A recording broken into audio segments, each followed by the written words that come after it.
தேவனே, உம்முடைய சத்தியத்தை நாங்கள் கற்று பிரியமான பிள்ளைகளாக நாங்கள் அனுதினமும் நடக்க எங்களுக்கு கிருபை தர வேண்டும் தகப்பனே.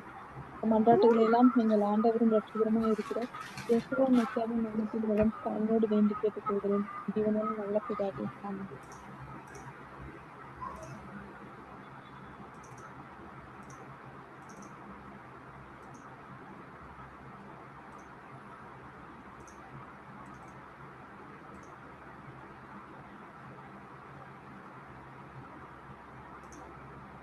கிறிஸ்தேசுக்குள்ளாக அழைக்கப்பட்ட அன்புக்குரிய சகோதர சகோதரிகளே, நம்ம புக் ஆஃப் எப்ரேயருக்கு எழுதின நிருபம் பார்க்க போகிறோம். ஸோ இதில் நம்ம வசனங்கள் வந்து இப்போ பார்க்கல, ஜஸ்ட் வந்து இன்ட்ரோடக்ஷன் மட்டும் தான் இப்போ பார்க்குறோம், முன்னுரை மட்டும் தான் இப்போ பார்க்க போகிறோம் நம்ம. ஸோ இந்த புத்தகம் வந்து யார் எழுதுனாங்க அப்படின்னு கேட்டாக்கா அது இன்னுமே வந்து ஒரு ஆராய்ச்சிக்குரிய ஒரு பதிலாக தான் இருக்குது. பட் அது குறித்து நம்ம பின்னாடி நம்ம பார்க்கலாம். ஜஸ்ட் நம்ம வந்து இந்த புக்கோட முன்னுரை மாத்திரம் நம்ம இப்போ பார்க்கலாம். இப்போ இந்த புக்கில் என்ன ஸ்பெஷாலிட்டின்னா, இயேசு கிறிஸ்து பற்றியும் ரட்சிப்பின் தெய்வீக திட்டத்தில் வந்து அவருடைய சபையின் பங்கை பற்றியும் வந்து கண்டினியூஸாக பார்க்க போகிறோம். அதாவது இவ்வளோ பெரிய எபிரேய புத்தகம், அதாவது எபிரேயருக்கு எழுதின நிருபம், இது வந்து ஒரு புக் ஆஃப் லெட்டர், எபிரேயருக்கு எழுதின லெட்டர். இது வந்து ஒரு பெரிய லெட்டர். இது படிக்கிறது வந்து புரிஞ்சுக்கிறது வந்து ரொம்ப கஷ்டமாக இருக்கும்.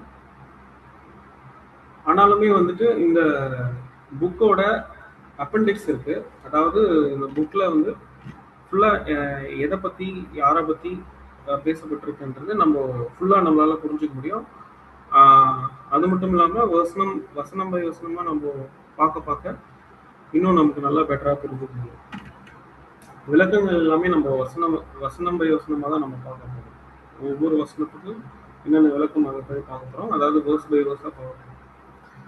அப்போஸ்தலர் பால் வந்து ஒரு வாதத்தை வந்து இந்த புக்கில் வந்து முன்வைக்கிறாங்க. ஒரு ஆர்குமெண்ட்டை வந்து பில்ட் பண்ணுறாங்க.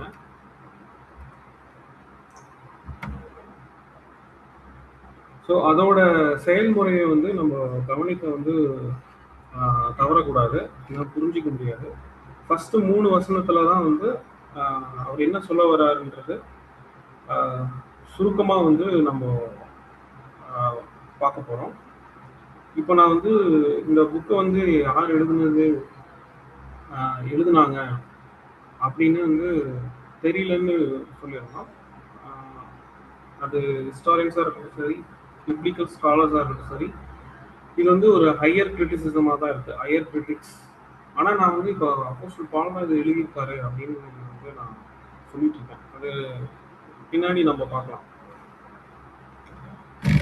அப்போஸ்தலர் பால் வந்து ஃபர்ஸ்ட் 3 வருஷத்துல என்ன, எங்க 3 வசனத்துல அவரோட வாதத்தை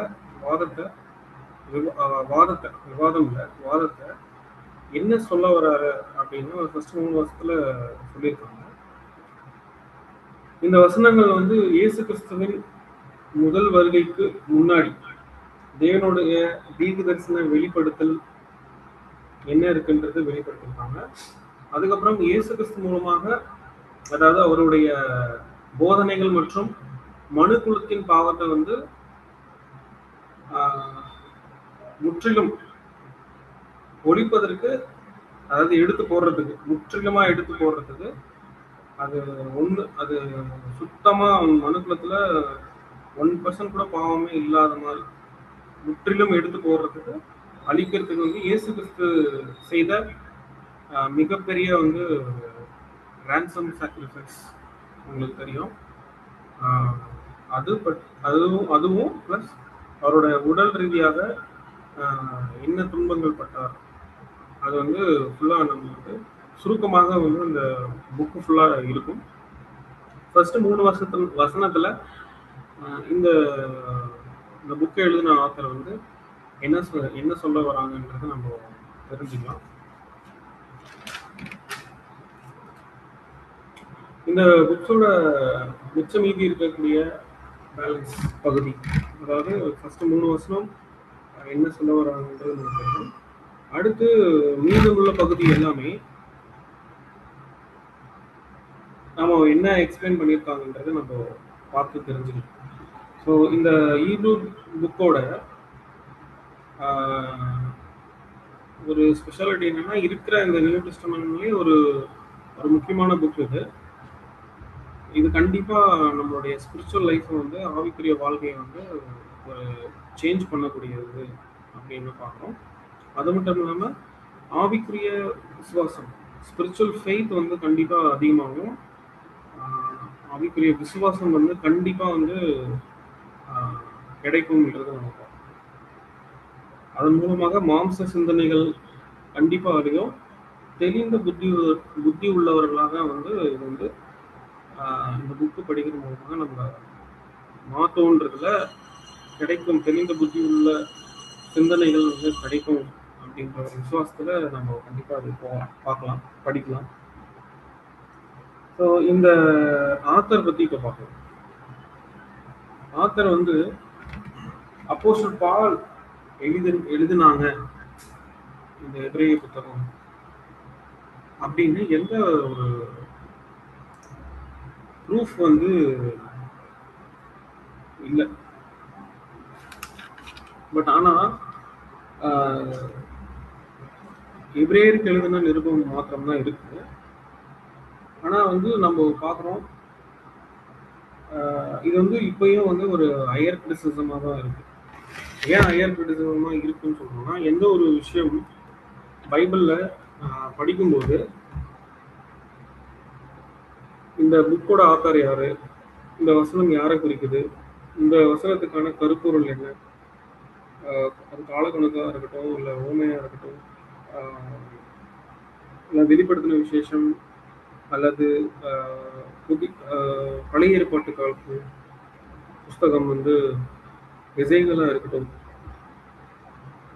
இங்க இருக்கக்கூடிய ப்ராஃபசிஸ் தீர்க்க தரிசன வசனங்கள், ஊமைகள் எல்லாம் அதோடைய கருத்து ஷேர் பண்ணும்போது, இந்த புக்கோட ஆத்தர் ஷேர் பண்ணும்போது அதுல ஒரு தெளிவு இல்லை, கண்டுபிடிக்க முடியல அப்படின்னா அது வந்து ஒரு ஒரு பெரும் விவாதத்துக்குள்ள இருக்கும். புரியுதுங்களா? ஸோ அதுதான் வந்து ஆங்கிலத்தில் என்ன சொல்லுவோம்னா ஹையர் கிரிட்டிசிசம்னு சொல்லுவோம். பட் அதை வந்து கொஞ்சம் டீகோட் பண்ற மாதிரி, அந்த முடிச்ச கொஞ்சம் அவிழ்க்கிற மாதிரி சில கருத்துக்கள் நம்ம முன்வைக்கும். இது வந்து ஒரு இது இந்த புக்கு வந்து அப்போஸ்தலர் பாலுடைய ஒரு படைப்பா இருக்கலாம் அப்படின்னு வந்து கிறிஸ்தவர்களாக நாம வந்து உறுதியா வந்து நம்பலாம், தைரியமா நம்பலாம். ஏன் அப்படி சொல்றோம்னா, சபைக்கு வந்து தீர்க்க தரிசனம் வசனங்களா இருக்கட்டும், தீர்க்க தரிசனம் வசனங்களா இருக்கட்டும், அல்லது ஒரு போதனை டாக்டரின் இருக்கலாம், இதெல்லாமே யார் மூலமா தேவன் வந்து ஏற்பாடு பண்ணியிருக்காங்க அப்படின்னு ஒரு கேள்வி கேட்டாக்க நீங்க என்ன சொல்றீங்க?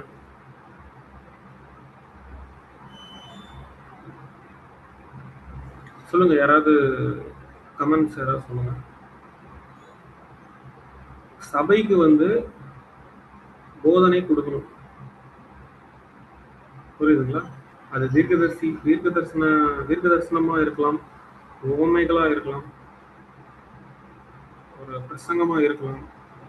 இதுதான் 100% ட்ரூத், இதுதான் 100% சத்தியம் அப்படின்னு ஆண்டவராக இயேசு கிறிஸ்து யார் மூலம் வந்து கன்ஃபார்ம் பண்ணியிருக்காங்க அப்படின்னு ஒரு கேள்வியா கேட்டா என்ன சொல்லுவோம்? யாராவது சொல்றீங்களா?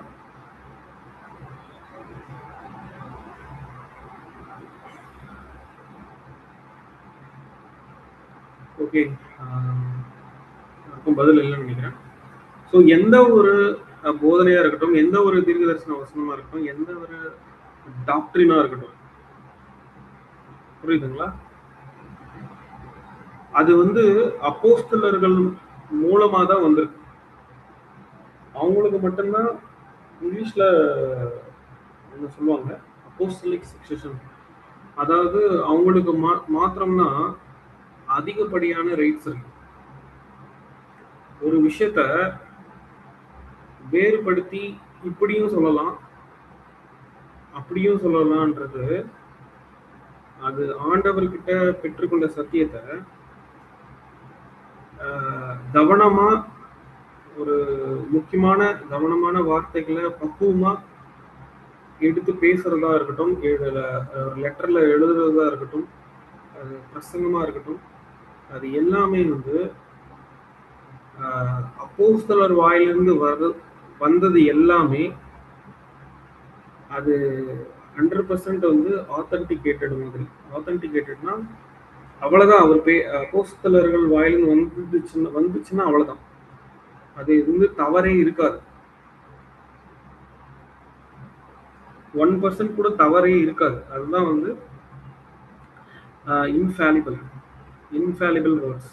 அதாவது அந்த அவங்க பேசின பிரசங்கமா இருக்கட்டும், டாக்டர்னா இருக்கட்டும், அதுல தப்பே கண்டுபிடிக்க முடியாது. 100% வந்து அதுல சத்தியம் மட்டும்தான் இருக்கும், வேற எதுவுமே இருக்காது. சத்தியம் மட்டும்தான் இருக்கும். ஸோ இவர்கள் பூமியில என்ன கட்டப்பட்டாங்களோ அதே தான் பரலோகத்திலும் கட்டப்பட்டிருக்கும். பரலோகத்துல என்ன கட்டப்பட்டிருக்குமோ அதே தான் பூமியிலும் வந்து நிலைநாட்டியிருக்காங்க. புரியுதுங்களா? ஸோ இதுதான் அந்த அப்போஸ்தலர்களுடைய ஒரு மிகப்பெரிய அதிகாரப்பூர்வமான உரிமை வந்து யாருக்கு மாத்திரம்தான் இருந்திருக்குன்னா அப்போஸ்தலர்களுக்கு மாத்திரம்தான் இருக்கு. 12 அப்போஸ்தலர்கள் மாத்திரம்தான். புரியுதுங்களா? ஸோ ஒரு டாக்டரினா இருக்கட்டும், ஒரு ப்ராஃபசிஸா இருக்கட்டும், போதனையா இருக்கட்டும், இல்ல தீர்க்கதரிசன வசனங்களா இருக்கட்டும், அது எதிர்காலத்தை குறித்தோ தற்காலத்தை குறித்தோ பழைய ஏற்பாட்டு காலத்துல இப்படி நடந்திருக்கு, இதுதான் பொருள் அப்படின்னு வந்து அப்போஸ்தலர் வாயிலிருந்து வந்துச்சுன்னா வந்ததுதான், அவ்வளவுதான். ஸோ அப்போஸ்தலர் மட்டும்தான் இந்த ரைட்ஸ் இருக்கு, வேற யாருமே கிடையாது. எக்ஸாம்பிள் நீங்க கேட்டீங்கன்னா எக்ஸாம்பிள் இருக்கு, அதை நம்ம பார்க்கலாம். இப்போ எடுத்துக்காட்டுக்கு இப்போ மேத்யூ, ஜான், புரியுதுங்களா? அப்போஸ்தலர் மேத்யூ, அப்போஸ்தலர் ஜான், இவங்க தீர்க்கதரிசனம் மூலமா கர்த்தரால் உரைக்கப்பட்டது நிறைவேறும்படி நடந்தது. இது வந்து இந்த கூற்றை வந்து இவங்க சொன்னாங்க, இந்த வசனங்களை இவங்க சொன்னாங்க. இவங்க சொன்னதுதான். புரியுதுங்களா?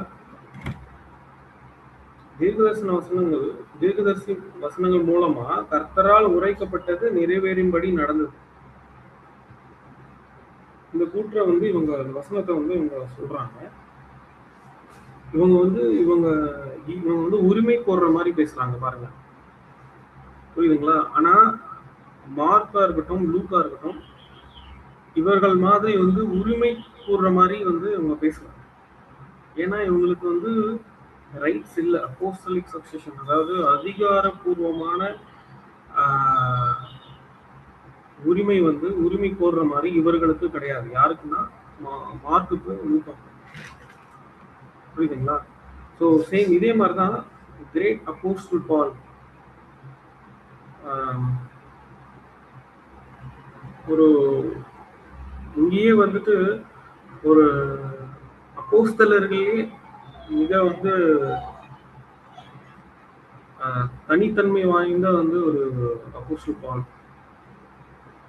அப்போஸ்தலனாகிய பவுல் வந்து இருக்கிற அப்போஸ்தலர்களே ஒரு தனித்தன்மை வாய்ந்த ஒரு நபராக தான் இருந்திருக்கிறார், அப்போஸ்தலராக தான் இருந்திருக்கிறார். புரியுதுங்களா? ஞானத்திலையும் சரி, கிரியையும் சரி. புரியுதுங்களா? ஸோ இந்த அப்போஸ்தலர் பவுல் வந்து அவருடைய சொந்த கருத்துக்களை வந்துட்டு, புரியுதுங்களா, அவருடைய சொந்த கருத்துக்களை அதிகாரப்பூர்வமான தேவனுடைய வார்த்தையை வந்து கவனமா வேறுபடுத்தி காமிக்கிறதுல வந்துட்டு ஒரு ஸ்பெஷலிஸ்டாவும் இருந்திருக்கிறாரு, மிகப்பெரிய ஒரு அத்தாரிட்டியும் இருந்திருக்கிறாரு. ஏன்னா அப்போஸ்தலர்கள்னாலே மிகப்பெரிய ஒரு அத்தாரிட்டியிலும் இருக்கக்கூடியவர்கள். அவர்கள் வாயிலேருந்து என்ன பேசினாங்களோ அது வந்து அவ்வளோதான். அவங்க பேசினா அவ்வளோதான், அதை அப்படியே எடுத்துக்கணும், ஃபாலோ பண்ணிட்டு போகணும், அவ்வளோதான். ஸோ அந்த மாதிரி தான் அப்போஸ்தலன் பவுல். எக்ஸாம்பிள் சொல்லணும்னா ஓல்ட் டெஸ்டமெண்ட்ல இப்போ 2 வசனம் எடுத்து அதை மர்ஜ் பண்ணி ரோமன்ஸ்ல கொடுத்துருப்பாங்க, ஹீப்ரூல எபிரேயர்கள் எழுதின நிருபத்தில் கொடுத்துருப்பாங்க, கொரிந்தியர்ல கொடுத்துருப்பாங்க. இப்போ எக்ஸாம்பிள் அப்போஸ்தலன் சாரி இயேசு கிறிஸ்து வந்து அந்த மேல் வீட்டு அறையில ஒரு விஷயத்த நிறுவியிருப்பார், இன்ஸ்டியூட் பண்ணியிருப்பாங்க. அப்பமும் திராட்சரசத்தையும் வாங்கி புசியுங்கள், இது வந்து என்னுடைய சரீரமா இருக்கிறது அப்படின்னு வந்து சொல்லுவார். அதை வந்து இன்னும் விரிவுபடுத்தி 1 கொரிந்தியர்ல ரொம்ப டீப்பா எக்ஸ்பிளைன் பண்ண ட்ரை பண்ணியிருக்கேன். அதெல்லாமே பார்த்தீங்கன்னா ரொம்ப கவனமான வார்த்தைகளை பயன்படுத்தி பேசிடுவாங்க. அந்த அப்பம்ன்றது அது எப்படி இன்க்ளூட் பண்ற, எப்படி வந்து கொண்டு போறாருன்னா, அப்பம் வந்து நாம் எல்லாரும் ஒரே அப்பமா இருக்கிறோம் அப்படின்னு சொல்லி முடிச்சிருவார். இயேசு கிறிஸ்து பயன்படுத்தின வார்த்தையா இருந்தாலுமே கூட காமன் பிளஸ் யூனியன், கம்யூனியனா இருந்து நம்ம அந்த ராபோஜனத்துல பங்கேற்கணும்ன்ற ஒரு வார்த்தையை வந்து பயன்படுத்திருக்காரு, கம்யூனியன்ற வார்த்தையை பயன்படுத்திருக்காரு. நீங்க கூட படிச்சுக்கலாம், 1 கொரிந்தியர் புத்தகத்துல இருக்கும், புரியுதுங்களா? ஸோ இது ஒரு எக்ஸாம்பிள். இன்னொரு எக்ஸாம்பிள் நம்ம பார்க்கலாம். 1 கொரிந்தியர் 7வது அதிகாரம் 6வது வசனம் 10வது வசனம் யாராவது வாசிக்கிறீங்களா?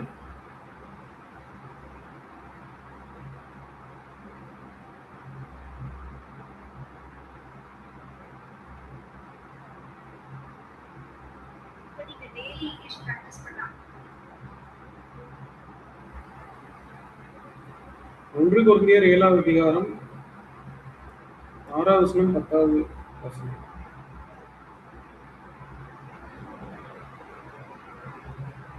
யாராவது வாசிக்கிறீங்களா?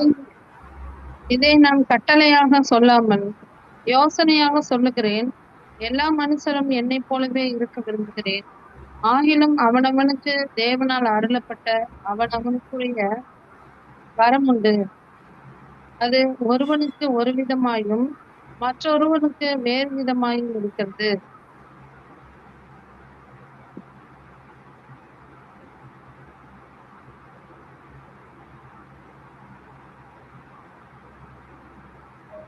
ஒன்று கொரிந்தியர் 7வது அதிகாரம்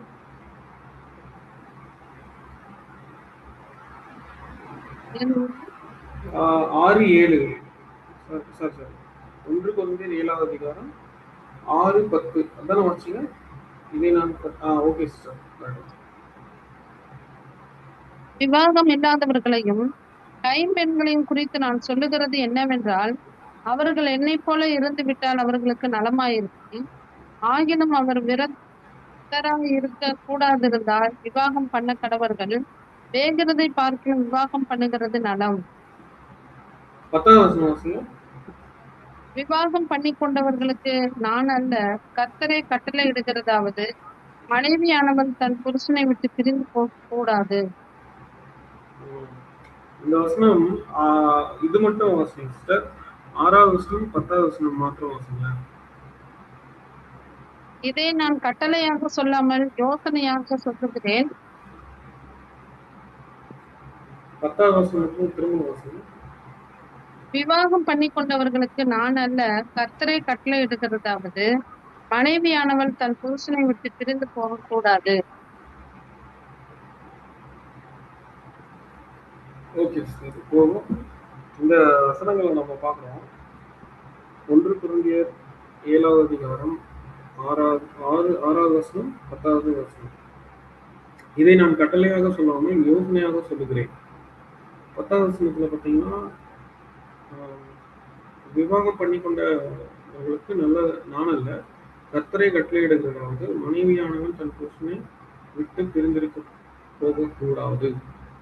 இது அடுத்து கடைசியில வந்துட்டு, ஆகிலும் என்னுடைய அபிப்பிராயத்தின்படி அவள் அப்படியே இருந்து விட்டால் பாக்கியவதியாய் இருப்பாள். என்னிடத்திலும் தேவனுடைய ஆவி உன் என்று எண்ணுகிறேன். ஸோ இந்த மாதிரி வியாக்கியானம் திருமணத்தை குறித்து வியாக்கியானம் வந்து இவரால் மட்டும்தான் இந்த மாதிரி கொடுக்க முடியும். இது வந்து அப்போஸ்தலர் அல்லாதவர்களால இப்படிலாம் பேச முடியாது. புரியுதுங்களா? ஸோ கவனமா வந்துட்டு வார்த்தைகளை பயன்படுத்தி இங்க அப்போஸ்தலர் பவுல் வந்து இங்க சொல்லியிருக்காங்க. அதாவது கட்டளையா சொல்லாமல் நான் ஆலோசனையா சொல்றேன்னு சொல்லிட்டார். ஆலோசனையா சொல்லிட்டார். எதை குறித்து மேரேஜ் பண்றவங்களை குறிச்சு, அதாவது விவாகம் பண்ணி கொண்டவர்களுக்கு நான் அல்ல, கர்த்தரே கட்டளையிடுகிறதாவது என்னன்னா, மனைவியானவள் தன் புருஷனை விட்டு பிரிந்திருக்க கூடாது. புரியுதுங்களா? ஸோ அதுக்கு முன்னாடி ஓப்பனா சொல்லியிருக்காங்க, ஆகிலும் அவர்கள் விருத்தியா இருக்கக்கூடாது இருந்தால் விவாகம் பண்ண கடவர்கள் வேகிறதை பார்க்கலாம் விவாகம் பண்ணுகிறது. ஸோ இந்த மாதிரி வந்துட்டு இவரால் மாத்திரம்னா கிளியரா எக்ஸ்பிளைன் பண்ண முடியும். அடுத்து பாருங்க, கீழே அவரோட இன்டென்ஷன் வந்து, அவரோட நோக்கம் வந்து கீழே புரியும் பாருங்க. 40வது வசனத்துல, ஆகிலும் என்னுடைய அபிப்பிராயத்தின்படி அவள் அப்படியே இருந்து விட்டால் பாக்கியவதியா இருப்பார். என்னிடத்திலும் தேவனுடைய ஆவி உண்டென்று எண்ணுகிறேன். அதாவது இவருடைய நோக்கம் என்னன்னா, மேரேஜ் பண்ணிக்காம அப்படியே வந்து இருந்துருங்க. எப்படி சத்தியத்துல எந்த நிலைமைக்கு வந்தீங்களோ, பேச்சுலரா வந்தீங்களா இல்லை மேரேஜ் ஆகிட்டு வந்தீங்களோ, என்ன நிலைமையில வந்தீங்களோ அப்படியே இருந்துருங்கன்ற ஒரு நோக்கத்தை வந்து பதிவு பண்றாரு பாருங்க. இது இவரால் மட்டும்தான் முடியும், அப்போஸ்தலர்களால் மட்டும்தான் இப்படி பேச முடியும். புரியுதுங்களா? ஸோ இது வந்து இதுதான் வந்து அப்போஸ்தலருடைய ஒரு ஸ்டைல். அது ஒரு எக்ஸாம்பிளா நம்ம பண்ணோம். இன்னொரு எக்ஸாம்பிள் வந்து ஆண்டவர் வந்து அந்த ராபோசனத்துல அப்போ அந்த ராட்சரசத்தை வந்து இன்ஸ்டியூட் பண்ணுவாங்க. இதை வாங்கி புசியும் இது எதுக்காகனா என்னுடைய நினைவு கூறுதலுக்காக பண்ணுங்க. ஆனா அதோட மீனிங் வந்து ரொம்ப டீப்பா வந்து எக்ஸ்பிளைன் பண்ணது யாருன்னா அப்போஸ்தலர் பவுல். அவர் சொல்லிட்டாரு, என்னோட அப்பம் வந்து என்னோட சரீரமாகும் சொல்லியிருக்காரு. பட் ஆனா அந்த அப்பம் வந்து நாம் எல்லாரும் சேர்ந்துதான் ஒரு அப்பம் அப்படின்னு வந்து தலை மற்றும் சரீரம் சேர்த்து இது ஒரு அப்பமா இருக்கு. அதை நாமளும் நமக்கு மெம்பரா இருக்கிறோம். கம்யூனியன்ற வார்த்தையை வந்து இவர் தான் அது ஃபர்ஸ்ட் பயன்படுத்தும். அது ஒரு எக்ஸாம்பிளா பார்த்தோம். இப்போ இந்த மாதிரி வந்து இதுதான் விளக்கங்கள், இது இப்படிதான் புரிஞ்சுக்கணும், இதுதான் டாக்டர், இதுதான் தீர்க்க தரிசனம் அப்படின்னு வந்து அப்போஸ்டல்ஸ் மாத்திரம்தான் இருக்கு. வேற யாருக்குமே கிடையாது. ஏஞ்சல்ஸ் கூட கிடையாது. 7 கால சபையின் தூதர்களுக்கும் கிடையாது. இப்போ பேசிட்டு நமக்கு எனக்கும் கிடையாது. கேட்டுட்டு இருக்கக்கூடிய உங்களுக்கும் கிடையாது. புரியுதுங்களா? ஸோ இந்த மாதிரி ஒரு பவர்ஃபுல்லான ஒரு பொசிஷன்ல இருக்கக்கூடியவர்கள் தான் அப்போஸ்தலர். புரியுதுங்களா? இப்போ இந்த எபிரேயர் எழுதின நிறுவனம் வந்து அப்போஸ்தலர் பால், அதாவது நம்ம பவுல் விட்டுறாங்க. இப்போ அப்போஸ்தலர்கள் கொடுக்கலன்னா இவங்க எந்த அதிகாரத்தோட இவங்க பேசுறாங்க, இது வந்து இந்த புக்கு வெளிவந்திருக்கு அப்படின்றது ஒரு கேள்விக்குரிய. எந்த ஒரு புத்தகமே, எந்த ஒரு லெட்டர்ஸுமே, எந்த ஒரு புத்தகமே நியூ டெஸ்டமெண்ட்ல அப்போஸ்தலர்கள் வழியில அப்போஸ்தலர்கள் மூலமா வந்ததுதான் சத்தியம். அது வந்து ஆத்தன்டிகேட்டட், அவ்வளவுதான். அது சீல்டு, இதுதான் ஃபிக்ஸடு. இது தவிர வேற எதுவும் ஏற்றியும் பேசக்கூடாது, கம்மி பண்ணியும் பேசக்கூடாது. புரியுதுங்களா? ஸோ எந்த ஒரு ரைட்டிங்ஸும் அப்போஸ்தலர்கள் மூலமா வந்தது தான் ஸ்டாண்டர்ட், கோல்ட் ஸ்டாண்டர்டுன்னு சொல்லுவாங்க. புரியுதுங்களா? இப்போ கம்பெனியில் ஏதோ ஒரு ப்ரோட்டோகால் வச்சு பண்ணுறோன்னா இது கோல்ட் ஸ்டாண்டர்டா அப்படின்றதுலாம் சொல்லுவாங்க. புரியுதுங்களா? அந்த மாதிரி நியூ டெஸ்டமெண்ட்ல எந்த ஒரு ரைட்டிங்ஸாக இருந்தாலும் சரி, அது அப்போஸ்தலர்கள் மூலமா வர்றதுதான் தவறே இல்லாத வார்த்தைகள் அப்படின்றது பார்க்கணும். இந்த அது மட்டும் இல்லாம இந்த அப்போஸ்தலர்கள் எழுதின ரைட்டிங்ஸ்க்கு முன்னாடி எந்த புக்குமே வந்து நிகர் இல்லை. ஏன்னா அப்போஸ்தலன் பால் வந்து பரிசேயனுக்கு பரிசேயரா இருக்கிறார். ஏன் இப்போ அப்போஸ்தலன் பாலை கொண்டு வரோம்னா இந்த மாதிரி டீப்பான விளக்கங்கள் வந்து யாரால தான் கொடுக்க முடியும்? அப்போஸ்தலன் பாலால தான் கொடுக்க முடியும். அப்போஸ்தலனால கொடுக்க முடியும். அதுல ரொம்ப ஒரு ஒரு அதிகப்படியான ஒரு நாலேஜ், அதிகப்படியான ஒரு வேதத்தினை பத்தின ஒரு அறிவு வந்து இவருக்கு தான் வந்து அபிவிதமா தேவன் ஆசீர்வதிச்சார். புரியுதுங்களா? ஸோ சத்தியத்துக்கு வரதுக்கு முன்னாடி, அதாவது இந்த இயேசு கிறிஸ்து வெளிச்சம் படாததுக்கு முன்னாடியே அவர் வந்து இந்த தோரால ஓல்ட் டெஸ்டமென்ட்ல வந்து ரொம்ப பரிச்சயமா இருந்தாங்க. கமாலியல் பாதப்படியில படிச்சிருந்திருக்காங்க. அது மட்டும் இல்லாம இவர் வந்து ஒரு நல்ல ஒரு வெல் டு டூ ஃபேமிலி தான் இருந்திருக்கிறார். ரிச் பேக்ரவுண்ட் தான். ஒன்லி ரிச் பீப்புள்னால மட்டும்தான் அவங்க கிட்ட வந்து கமாலியல் டீச்சர் கிட்ட வந்து கிளாஸ் வந்து அட்டன் பண்ண முடியும், அங்கே பார்ட்டிசிபேட் பண்ண முடியும், அந்த கிளாஸ் வந்து கேட்க முடியும், கற்றுக்க முடியும். ஸோ அந்த மாதிரி ஒரு ஸ்டேட்டஸில் இருந்தார். புரியுதுங்களா?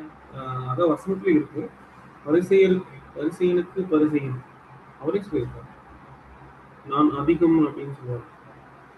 பரிசேயனுக்கு பரிசேயன், யூதனுக்கு யூதன். புரியுதுங்களா? பரிசேயருக்குள் பரிசேயராக இருந்திருக்காரு. யூத நியாய பிரமாணத்தின் போதகராகவும் இருந்திருக்காரு.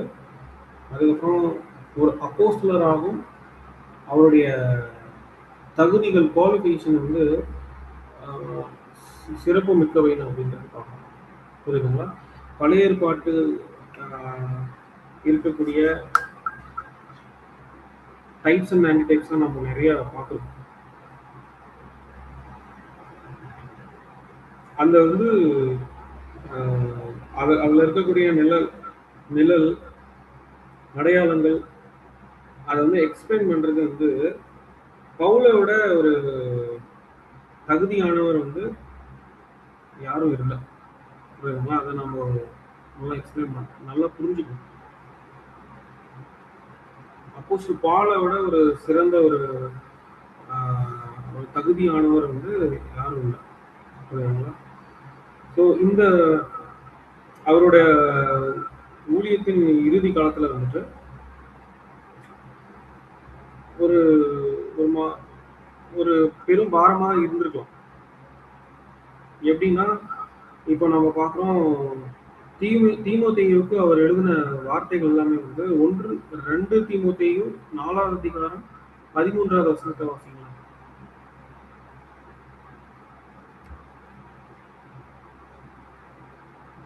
2 தீமோத்தேயு 4வது அதிகாரம் 13வது வசனம்.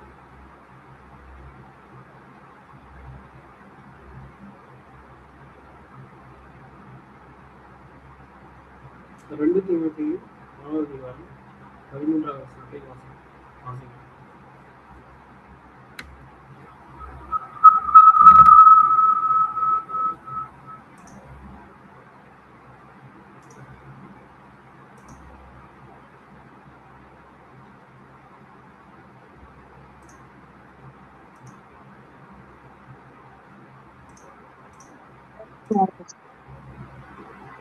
துரோவா பட்டணத்தில் இருக்கிற கார்ப்பு என்பவன் வசத்தில் நான் வைத்த மேலங்கியும் புஸ்தகங்களையும் விசேஷமாய் தோல் சுருள்களையும் நீ வருகிற போது எடுத்துக்கொண்டு வா.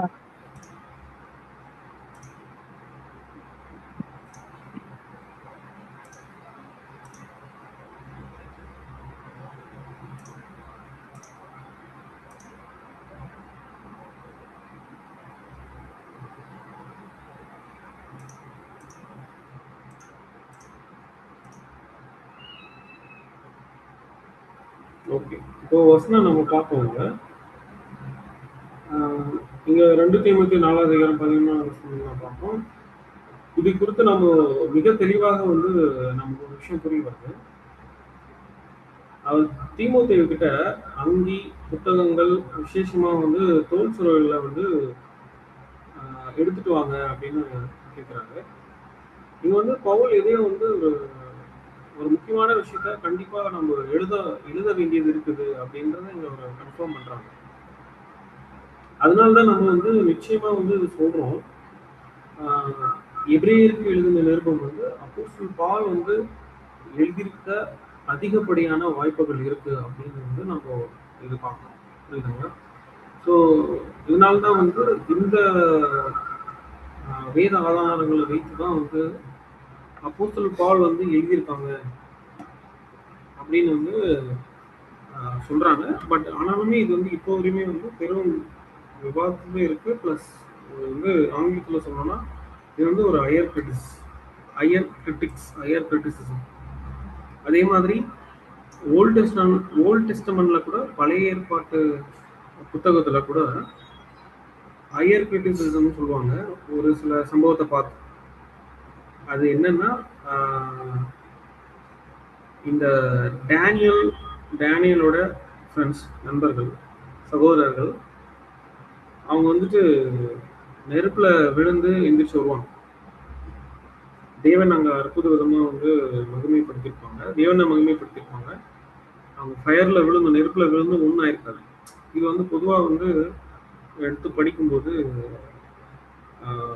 இது வந்து என்ன சொல்லுவாங்கன்னா ஒரு ஹையர் கிரிட்டிசிசம்னு சொல்லுவாங்க. அதாவது ஏற்றுக்கொள்ள முடியாத அளவுக்கு ஒரு மனப்பக்குவம். இது எப்படி நம்புறது? ஸோ அதை தான் வந்து என்ன சொல்லுவாங்கன்னா பெரும் விவாதத்தில் இருக்கக்கூடிய இன்சிடென்ட்ஸ். அது வந்து அது ஒரு எக்ஸாம்பிளா சொல்லுங்க. பழைய காலத்தில் நடந்த அந்த டேனியல் ஃப்ரெண்ட்ஸ் வந்து டேனியலோட நண்பர்கள் வந்து நெருப்புல வந்து எந்திரிச்சு வருவாங்க. ஒண்ணுமே ஆகாது. பேபிலோன் அந்த டைனாஸ்டி டைம்ல. ஸோ இது வந்து ஹையர் கிரிட்டிசிசம் சொல்லுவாங்க. ஏன்னா நம்பகத்தன்மை எப்படி நம்பகத்தன்மை இல்லாமல். ஸோ அதே மாதிரி தான் இதுவும் ஒரு எக்ஸாம்பிளாக சொன்னேன். அதே மாதிரி தான் இந்த புக்கும் வந்து எபிரேயருக்கு எழுதின வந்து மற்ற ரைட்டிங்ஸ் எல்லாமே பார்த்தீங்கன்னா அப்படியே ஓப்பனாகவே இருக்கும்.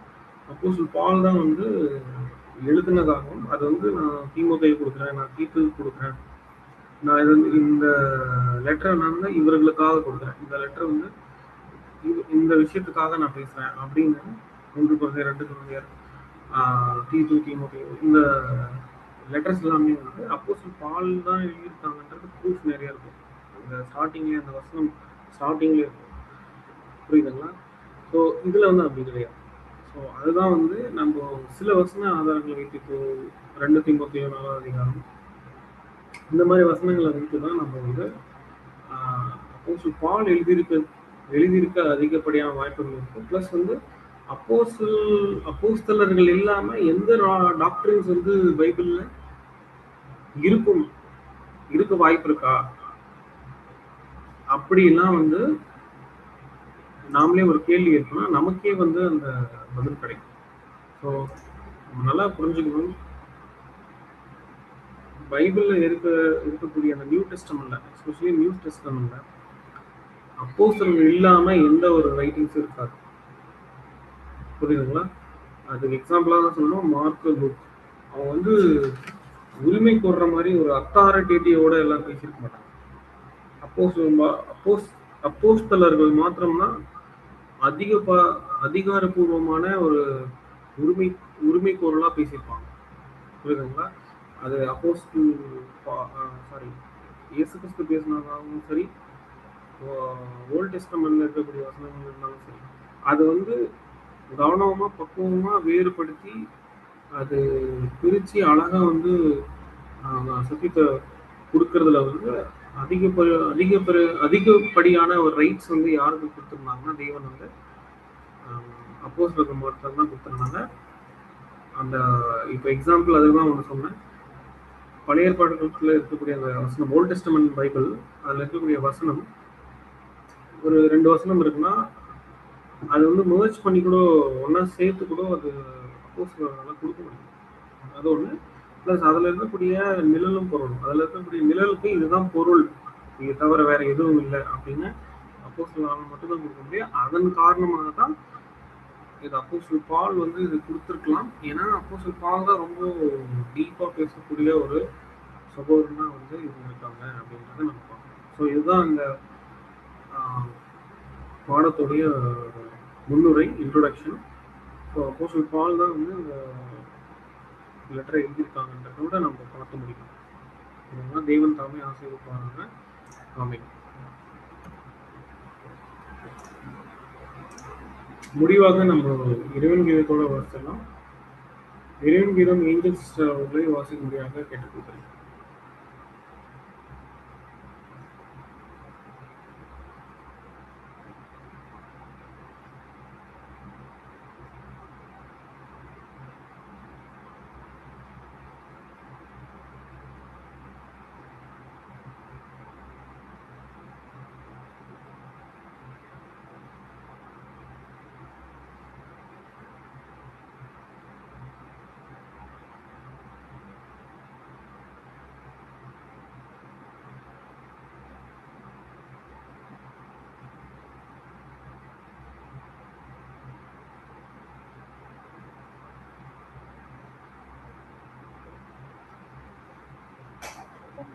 கீதங்கள் 15. தேவனாகிய கர்த்தராய் இருக்கிற நான் எரிச்சலுள்ள தேவனாய் இருக்கிறேன். உபாகமம் 5:9. தேவன் வைராக்கியம் உள்ளவராய் இருப்பது போல மனிதனும் தேவனுக்குரிய காரியங்களில் அவர் வெறுக்கக்கூடியதை வெறுத்து சிநேகிக்கக்கூடியதை சிநேகித்தால் அது தேவ பார்வையில் விலையேற பெற்றதாய் இருக்கும்.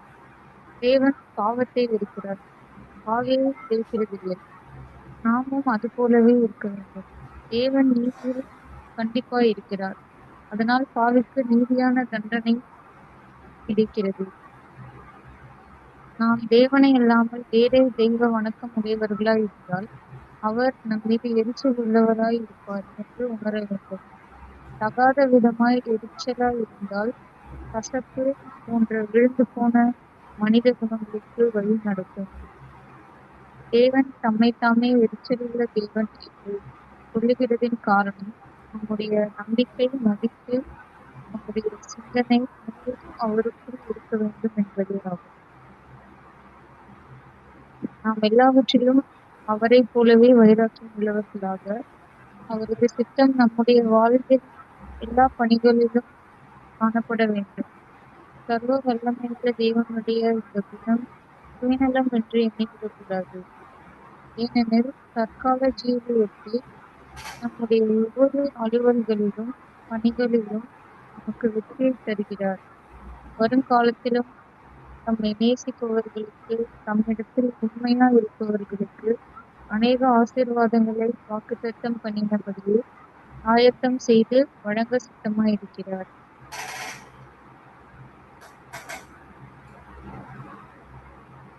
முடிவாக சகோதரி யாராவது ஜபம் பண்ணுங்க.